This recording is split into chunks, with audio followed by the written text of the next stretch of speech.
वतन की खाक हमें एड़ियाँ रगड़ने दे, वतन की खाक हमें एड़ियाँ रगड़ने दे, हमें यकीन है पानी यहीं से निकलेगा, पानी यहीं से निकलेगा। क्या सफलता एक चुनौती है, स्वीकार करो।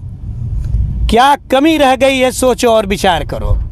जब तक न सफल हो नींद चैन की त्यागो तुम, संघर्षों का मैदान छोड़ मत भागो तुम। बिना किए किसी की जय जयकार नहीं होती और कोशिश करने वाले की कभी हार नहीं होती।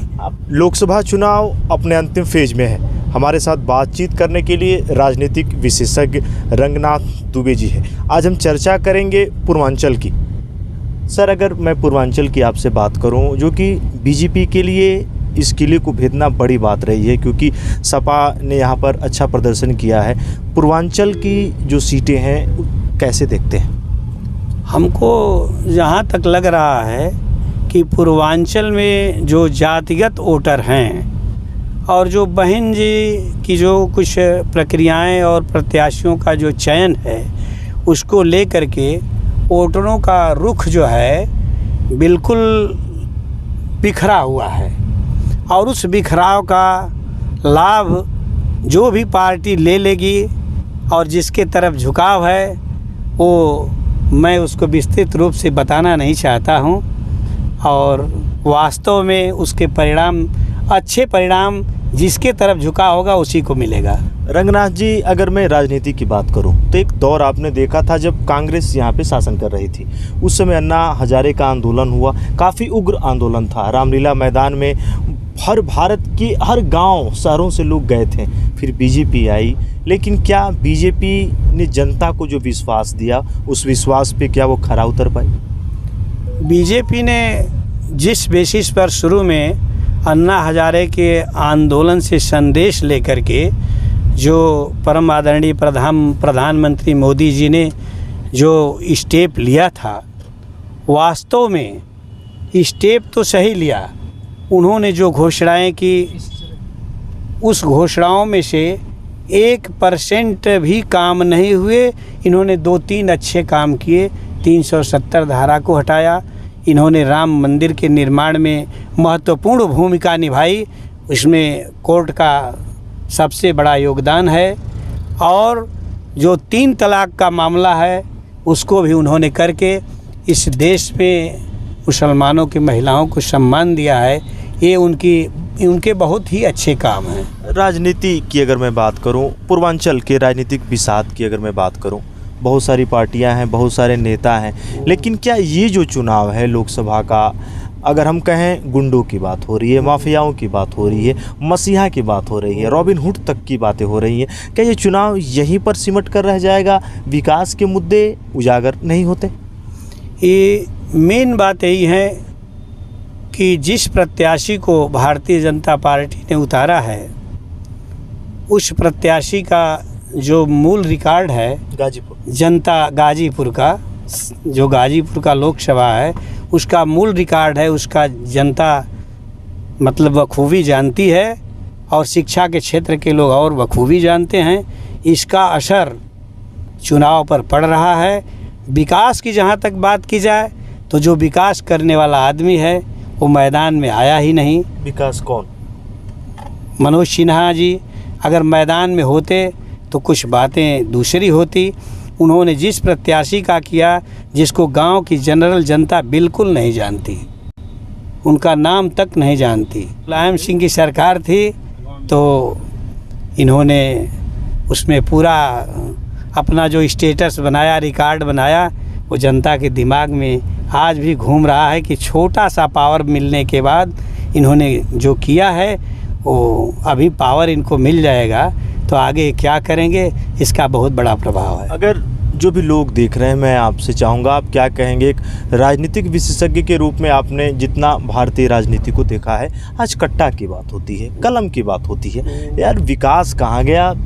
बातें ढुलमुल तरीके से हर एक पार्टियां यही बात कर रही हैं। विकास की बात जहाँ तक है तो हमने कहा कि ठीक है, मनोज सिन्हा जी जिन कारणों से चुनाव हार गए, जनता की जो भी गलती हो या उनके साथ जो उनकी डीलिंग रही हो, लेकिन भारतीय जनता पार्टी को चाहिए था कि गाजीपुर में अपने तौर तरीके से विकास करना, इसलिए कि इस पूर्वांचल में उसको अपनी एक जगह बनानी थी।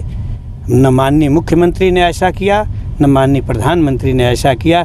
इसका भी इफेक्ट है जनता पर। अगर हम कहें अटल जी की बात होती है, आडवाणी जी की बात होती है, बीजेपी का एक सुनहरा काल रहा, बीजेपी तो कहती है कि हम अपने स्वर्णिम सफ़र पर हैं इस समय, लेकिन बीजेपी जो कहती है, जो देखने में ऐसा लग रहा है कि कोई बहुत स्वर्णिम सफ़र नहीं है, इसलिए कि बीजेपी ने किसानों के लिए कुछ नहीं किया अभी तक।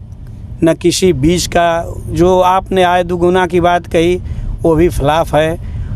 आप खाद का दाम देख लीजिए, बीज का दाम देख लीजिए, और बीज का जो छूट देने की इनकी प्रक्रिया है वो किसानों के लिए बहुत ही कष्टदायक है। 45 रुपये किलो गेहूं का बीज मिल रहा था। होता क्या है, अब उस गहराई में जाएंगे तब भी आप कहेंगे कि ये ऐसी बातें कैसे कर रहे हैं।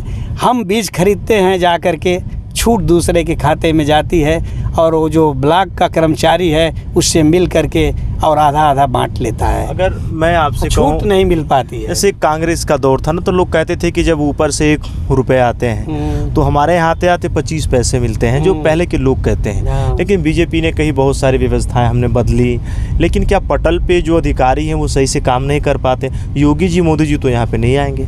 देखिए, अधिकारियों को इन्होंने पूरी छूट दे रखा है, और कंप्यूटर से इन्होंने जो सिस्टम बनाया है वो तो नीचे तक आ जाता है, लेकिन ज्यों पैसा उतरने जाता है वहाँ कहीं न कहीं खेला हो जाता है।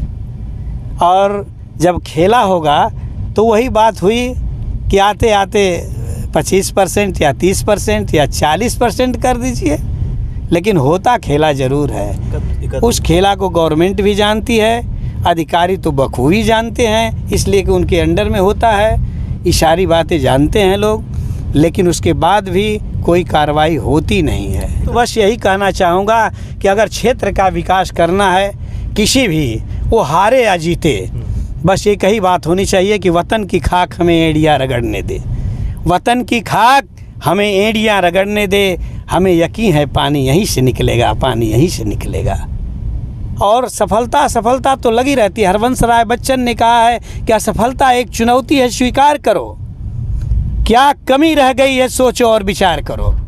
जब तक न सफल हो, नींद चैन की त्यागो तुम, संघर्षों का मैदान छोड़ मत भागो तुम। बिना किए किसी की जय जयकार नहीं होती, और कोशिश करने वाले की कभी हार नहीं होती। आपने कहा कोशिश की बात की, लेकिन मुख्तार की बात यहाँ पे हो रही है, अफजाल अंसारी की बात हो रही है। अब नेताओं का ये आरोप है ना कि यार ये सब माफिया हैं। लेकिन एक बातें और हैं, अगर माननीय जोगी जी ने ये काम तो बड़ा अच्छा किया कि माफियाओं पर इन्होंने जो अपना बुलडोज़र डंडा चलाया, बड़ा अच्छा किया, लेकिन उसमें भी जनता ये समझ रही है कि कहीं न कहीं एक तरह से भेदभाव किया है। अगर मुख्तार पर 65-66 मुकदमे हैं, तो वहीं हम लोग मोबाइल के फेसबुक पर देखते हैं कि ब्रिजेश सिंह पर 106 मुकदमे हैं, फलाने पर 100 इतने मुकदमे हैं। क्यों उनके ऊपर कार्रवाई क्यों नहीं होती? कोर्ट को क्या हो गया है? कोर्ट को क्या हो गया है कि कोर्ट उनके ऊपर गैंगस्टर क्यों नहीं लगाती है? ठीक है, मुख्तार के ऊपर लगाए, मुख्तार को सज़ा मिलनी चाहिए, उन्होंने जो भी किया, लेकिन गरीब ऐसा नहीं मानते हैं कि मुख्तार अत्याचारी थे। गाजीपुर ज़िले का एक भी गरीब अगर आप खोज करके ले आ दीजिए जो मुख्तार ने किसी को एक थप्पड़ मारा हो या किसी से एक पैसे लिया हो, उन्होंने उसकी मदद किया है। बड़े लोगों में क्या टकराव था वो छोटे नहीं जान पाते हैं। राजनीति का असली मूल ये है कि बड़े लोगों में क्या टकराव है, क्या घटनाएं करते हैं आपस में, वो छोटे लोग नहीं जान पाते हैं, और छोटे को जहां लाभ मिलता है वो उसके तरफ अट्रैक्टिव हो जाता है। और ये गरीबों का जो अट्रैक्शन फ़िलहाल दिखाई दे रहा है वो बिल्कुल मुख्तार के तरफ ही दिखाई दे रहा है, मतलब अफजाल अंसारी के तरफ दिखाई दे रहा है। गरीबों का फॉरवर्ड क्लास का जो वोट है वो आपको इस तरह ही मालूम है कि कहाँ जाने वाला है। सच्चाई मैं बता रहा हूँ, अब ऐसा नहीं मैं किसी के तरफ से नहीं बोल रहा हूँ। गरीबों के कंडीशन को देखते हुए, मोस्ट बैकवर्ड के कंडीशन को देखते हुए अफजाल अंसारी के फेवर में है। उसमें तनिक भी संदेह नहीं है। अब 5 दिन के बाद क्या होगा ये मैं नहीं जान पा रहा। गाजीपुर की राजनीतिक बिसात सज चुकी है, ऊँट किस करवट बैठेगा। हमारे साथ एक खास बातचीत राजनीतिक विशेषज्ञ, बड़े जानकार राजनीति के रंगनाथ दुबे जी के साथ। सर, आपने इतना समय दिया, आपको बहुत बहुत धन्यवाद। आपको भी बहुत बहुत धन्यवाद।